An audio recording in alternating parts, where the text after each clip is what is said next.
One of the biggest questions for Chelsea this season has been who should be the starting 10, or more generally speaking, the starting central attacking midfielder, under head coach Sonia Bonpastor. This season, we've seen Catarina Macario, Maika Hamano, and more recently, Wieke Kaptein all play in that number 10 role. However, many Chelsea fans firmly believe that it should be Lauren James playing in that position. Each of them brings something different to the table. And so this video will take a look at how each player has operated in that position for Chelsea and whether any stand out as the best fit for head coach Sonia Bonpastor.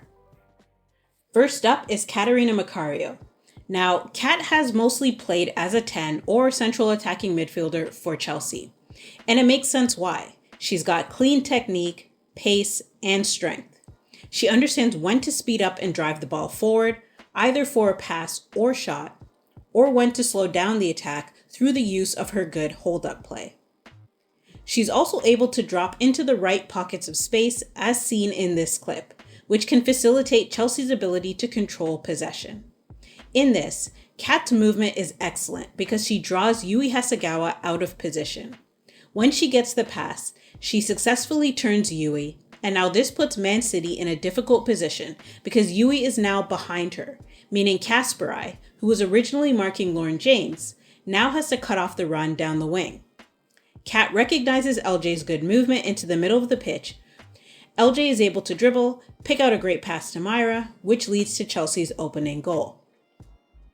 This was a good example of how an attacking midfielder's smart movement can disrupt the opposition's defensive structure, which is one of the key responsibilities for a 10. And that's something we see in this clip again, with Kat this time using her strength to hold off Hasegawa and get the ball to Myra, who has come out wide. This positioning from Myra draws in City's right back, leaving space for Kat to run down the wing before cutting into the middle and sending a nice ball out wide to Lucy Bronze. A really good example that not only highlights Kat's smart movement again, but also her ability to switch the point of attack. I actually think this Subway Cup final was one of Kat's best performances in a Chelsea shirt so far. She demonstrated her ability to use her strength and physicality. She operated in the right pockets of space, frequently breaking City's press, driving forward, and highlighted just how good a passer she is on multiple occasions as seen in these next clips.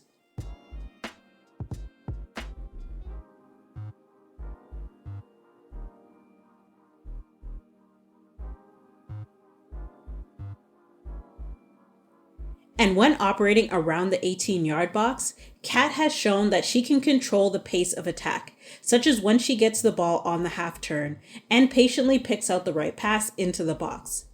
As seen in this clip versus Crystal Palace, where she slotted in a nice pass to Wieke Kaptein, who sets up Gira Reiten for a goal. Or similarly seen here versus Manchester City, where she gets the ball on the half turn on her right foot and sends a nice pass into Bronze. But Kat can of course also control pace and possession through the use of her hold-up play, which in the game versus West Ham directly led to a goal after linking up with Siaka Niska. This variety in what she can do in and around the box is an important attribute for every player in the 10 position. Kat clearly possesses the attributes and capabilities of being Chelsea's primary central attacking midfielder. But what she is missing right now is consistency. After nearly 2 years out recovering from her ACL tear, she's still building back sharpness and stamina. And consequently, she hasn't been able to firmly claim this starting position as hers under head coach Sonia Bonpastor. Next is Maika Hamano. This season, Sonia Bonpastor has alternated between using Maika in the 10 position or on the right wing. And in this clip of Sonia Bonpastor, after the Champions League match versus Real Madrid, the way she describes how she wants Chelsea to play is what I think Maika Hamano excels at best.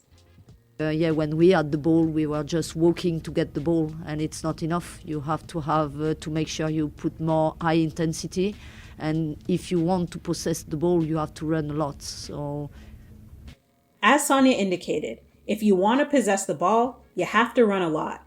And that is one of Maika Hamano's biggest strengths when playing in the central attacking midfielder role for Chelsea. She's fast, aggressive on the press, and constantly moving. Whether Chelsea wants to play a more counter-attacking style against teams who will keep more possession, like against City in November, or if it's against teams that Chelsea will dominate, like Leicester or West Ham, the pressure that Maika puts on the opposition allows Chelsea to maintain a certain level of intensity. It helps control possession, and it leads to good goal-scoring opportunities, like here versus West Ham. And Maika is not only quick defensively. Her good pitch awareness and vision of where everyone is around her allows her to have quickness with her decision-making on the attack. You'll notice in these clips that the ball never remains static at Maika's feet when she gets it. She's constantly assessing the next pass or move she can make. And while sometimes these quick decisions may lead to turnovers, when executed correctly, it allows for more direct, progressive actions to get the ball up the pitch. The next two clips highlight this progressive action from Maika, dropping deep into her half, showing comfort with the ball at her feet, linking up with teammates, and facilitating the ball out of her half. Particularly in this second clip, where we can see at the start that Maika is already looking to see where Johanna Rytting-Kaneryd is before she drops into the pocket of space to support Ashley Lawrence. She one-touches it to JRK, gets the ball back, and now Chelsea have successfully navigated out of this situation. And although Maika isn't a traditional 10, she's had moments like this where she's showed playmaking skills and the ability to dictate the attack, leading to goals. Once she gets the ball back from Aggie, you can see she points to where she wants Myra to move, slots it into her, and eventually it leads to an Aggie goal after a nice backheel from Myra. Or in this clip, where this time it's Maika's turn to work with Aggie to get off her own shot. Lastly, although the traditional 10 is known as a playmaker that dictates the attack, the more modern 10 is also expected to contribute to goal scoring. And although Maika doesn't have a lot of goals, she does make the right runs to put herself in a position to score, which is exactly what you want from an attacking midfielder. This includes driving to the net or making late runs at the top of the box to be an outlet for the winger sending the ball in. Maika is still developing tactically, and her best position may very well be on the right wing, which is where she plays for Japan. But her energy, versatility, dribbling skills, and quick decision-making give her value. If Chelsea wants a high-pressing, transition-heavy game where the central attacking midfielder is part of the first line of defense to win balls back and start the attack, then Hamano is a great option for this position. And then there's Wieke Kaptein. Now, most people actually see Kaptein as a younger version of Erin Cuthbert, the prototypical number 8, a box-to-box midfielder.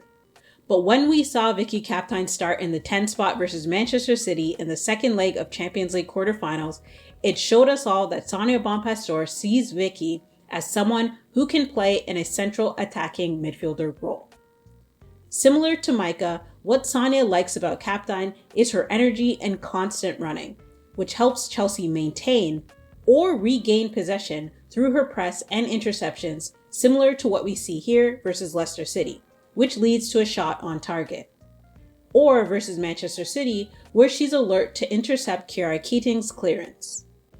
But something that I think sets Kaptein apart from the other players in this video is that she makes a lot of good runs, particularly into spaces that threaten the opposition's back line and puts them under pressure.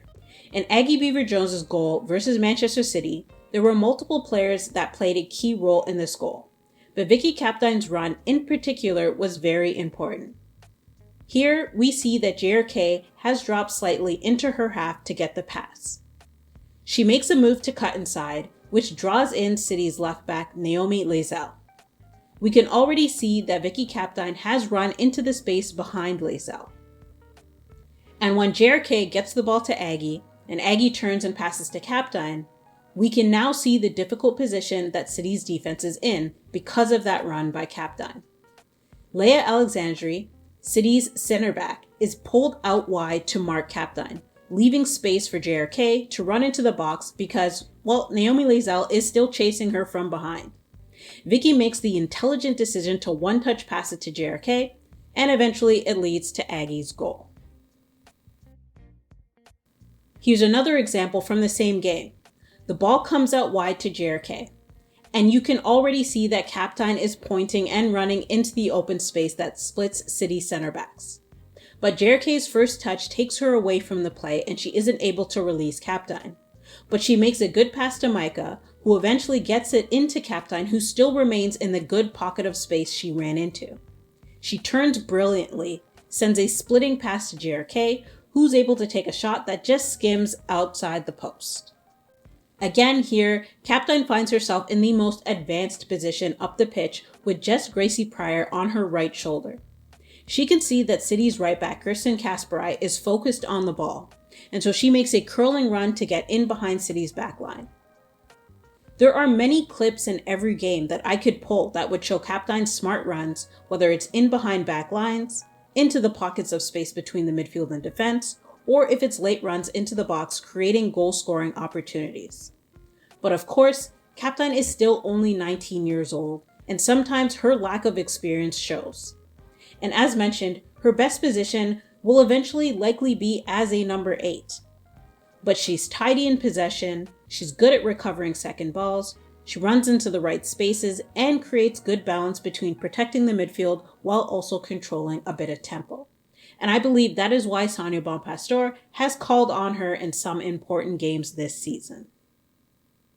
Lastly, we've got Lauren James. Now, interestingly enough, Sonia Bonpastor has not used LJ in the 10 position at all this season, which some fans are not happy with.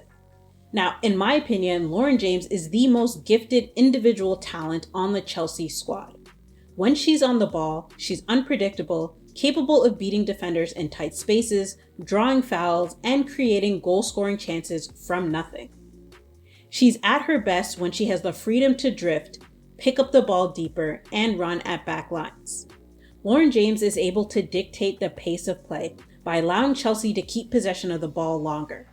Not only can she herself keep possession, but she facilitates the team as a whole being able to maintain possession longer because her ability to keep the ball and stay patient before picking out the right pass allows her Chelsea teammates to get into the right positions to be ready to receive a pass, which decreases the likelihood of a turnover. Contrast that in this example here of Sio Nuskin versus Manchester City.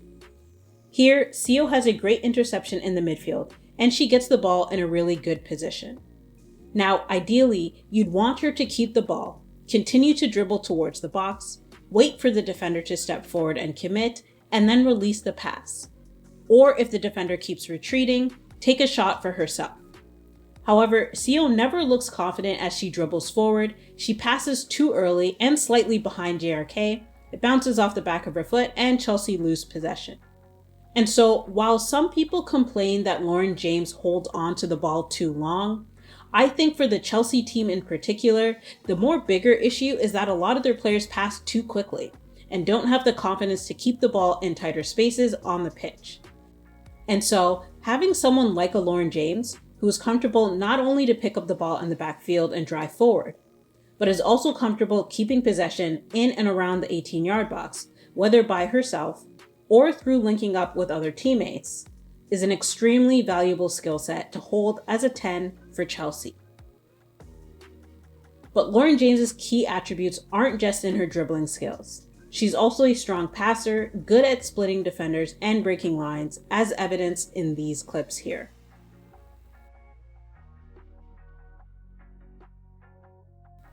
In the traditional sense, a 10 is a playmaker who dictates the attack through their key passes, their vision, and their ability to keep possession.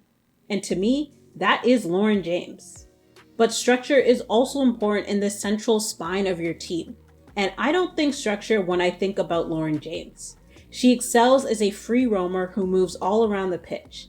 And as mentioned with Maika Hamano and Wieke Kaptein, Sonia Bonpastor also likes her 10s to aggressively press all game. And while LJ is good at pressing, she's not as good as Hamano and Kaptein at it. And so this may explain why Bonpastor has not employed LJ in the 10 role this season. So who fits best in the 10 or central attacking midfielder role for Chelsea? Well, no one has officially claimed this spot. And so I think for now, it really depends on the game, the opponent, and what Sonia Bonpastor wants from her midfield. Catarina Macario at her peak can give you the most complete playmaker role. Maika brings the energy, pressing, and quick decisions, which is great in games where Chelsea might not hold a lot of possession and need to act fast when they get it.